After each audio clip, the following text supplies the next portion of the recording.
Hi guys, আসসালামু আলাইকুম। Welcome back to my channel. চলে এসেছি আবার একটা ব্র্যান্ড নিউ ব্লগ নিয়ে তোমাদের কাছে। গুড আফটারনুন বন্ধুরা, কেমন আছো তোমরা? তোমাদের ভালোবাসায় আমিও খুব খুব খুব ভালো আছি।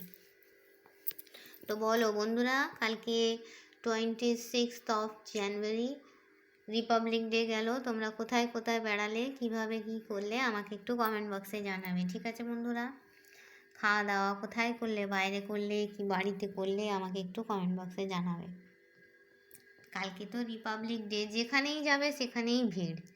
কি মেলা বলো, কোনো একটা ভিক্টোরিয়া বলো, চিড়িয়াখানা, জাদুঘর, দার্শনিক কেন্দ্রগুলো বলো, কি মেলা বলো, সব জায়গাতেই ভিড়।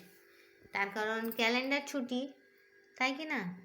সব মানুষই তো একটু চাইবে যে দিনটাকে সেলিব্রেট করি। আজ আমরা এই দিনগুলোকে এইভাবে সেলিব্রেট করছি, বাইরে ঘুরে বেরিয়ে খেয়ে। এই দিনটা পাওয়ার জন্য আমাদের মহাপুরুষরা কত স্ট্রাগল করেছেন, কত জীবন দিয়েছেন, কত রক্তের বন্যা বইয়েছেন। তবে আজ আমরা এই স্বাধীন ভারতে স্বাধীনভাবে থাকতে পারছি, তাই না বন্ধুরা? এই স্বাধীনভাবে থাকার পেছনে অনেক বলিদান আছে। বীরপুরুষরা, মহাপুরুষরা, বীরপুরুষরা অনেক নাম আর বলছি না, সবাই ইতিহাসে কাব্যগ্রন্থে আছে, ইতিহাসে লেখা আছে। এখন সব বাড়িতেই শিক্ষিত এডুকেটেড মানুষ আছে। আমার থেকে আমি জানি, আমার থেকে অনেক এডুকেটেড মানুষ আছে। তাদের কাছে এইসব বলা মানে জ্ঞান দেওয়া। আমি জ্ঞান দিতে চাই না। আমার সিম্পল লাইফস্টাইল চ্যানেল। আমি দৈনন্দিন জীবনে যা যা রান্না করি তোমাদের সঙ্গে শেয়ার করি, তুলে ধরি। তোমাদের সেগুলো দেখতে ভালো লাগে, আমি সেইভাবেই ভিডিও করে যাই। তার মধ্যে ফাঁকে তালে দু একটা কথা বলি। বন্ধুদের সঙ্গে কথা বললে একটু মনটা হালকা হয়, জানো তো। মেয়েদের বিয়ের পর আর প্রকৃতপক্ষে বন্ধু বলে কি কেউ থাকে বলো না? আইবুড়োবেলায় তবু বাবা মা কাছে থাকে, বিয়ের পর তো সেই বাবা মাটুকুও দূরে, তাই নয়?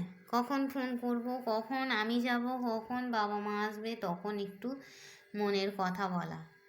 আর ফোনেতে সব সময় দেখবে সব কথাগুলো, প্রয়োজনীয় কথাগুলো মনেও পড়ে না, তাই না বন্ধুরা? বলো কারা কারা একমত, আমাকে একটু জানাবে। তো চলো বন্ধুরা, আজকের ব্লগ স্টার্ট করেছি। রিপাবলিক ডের কথা বললাম, এবার দেখিয়ে দিই আমি কি কি রান্না করেছি। প্রথমেই করেছি গরম গরম সাদা ভাত, ঠিক আছে। সঙ্গে নিয়েছি দুটো লঙ্কা, যে দুটো লঙ্কা মানে বড়টাই খেতে পারবো, ছোটোটা আর খেতে পারবো না, প্রচণ্ড ঝাল, ঠিক আছে। লঙ্কাটা নিয়েছি বেগুন ভাজাটা দিয়ে খাওয়া বলে, বেগুন ভাজা তেল আর এই লঙ্কাটা দিয়ে খাওয়া আমি খুব খেতে ভালোবাসি, জানো।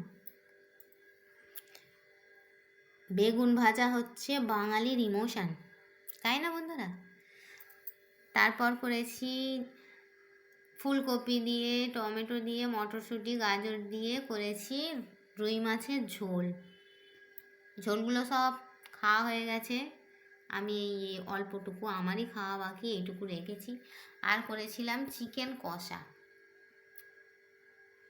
আজকে হাঁড়িতে কষা করেছি, দেখো সব রকম মশলা ম্যারিনেট করে। আমি একটাই চিকেনকে অনেক রকম করে রান্না করতে পারি, মাখিয়ে ঘষে, তারপর পেঁয়াজেতে তেল লাল করে, তারপরে মুরগির মাংস ভেজে, অনেক রকম করেই রান্না করি। আর এখানে তো আছে জল, যার অপর নাম জীবন, ঠিক আছে বন্ধুরা? তো চলো, তোমরা কি দিয়ে লাঞ্চ করেছো বন্ধুরা, আমাকে কমেন্ট বক্সে কমেন্ট করে জানাবে। আমার ভিডিওটা ভালো লাগলে লাইক করবে, কমেন্ট করবে, শেয়ার করবে, আর হ্যাঁ, সাবস্ক্রাইব করে আমার পাশেই থাকবে। আর এখনও পর্যন্ত যারা যারা সাবস্ক্রাইব করেছো তাদেরকে জানাই অসংখ্য ভালোবাসা, আমার বুক ভরা ভালোবাসা, ঠিক আছে বন্ধুরা? তো চলো, আমার ভিডিও তোমাদের দেখতে কেমন লাগে আমাকে কমেন্ট করে জানাবে, ঠিক আছে? তো চলো, এই ছিল আমার ছোট্ট লাঞ্চ মেনু। গরম গরম ভাত উইথ কাঁচা লঙ্কা, বেগুন ভাজা, আলু ফুলকপি গাজরের দিয়ে মাছের ঝোল, আর হয়েছে চিকেন কষা। এই সিম্পল লাঞ্চ মেনু ভালো লাগলে লাইক করে, কমেন্ট করে, শেয়ার করে দেবে, ঠিক আছে বন্ধুরা? তো চলো, এই বলে আমি আমার ব্লগটা ছাড়ছি। Thanks for watching. আল্লাহ হাফিজ। আর হ্যাঁ, কে কে আমার সঙ্গে এই সিম্পল লাঞ্চ মেনু, সিম্পল লাইফস্টাইলে সিম্পল লাঞ্চ মেনু খাবে, চলে এসো।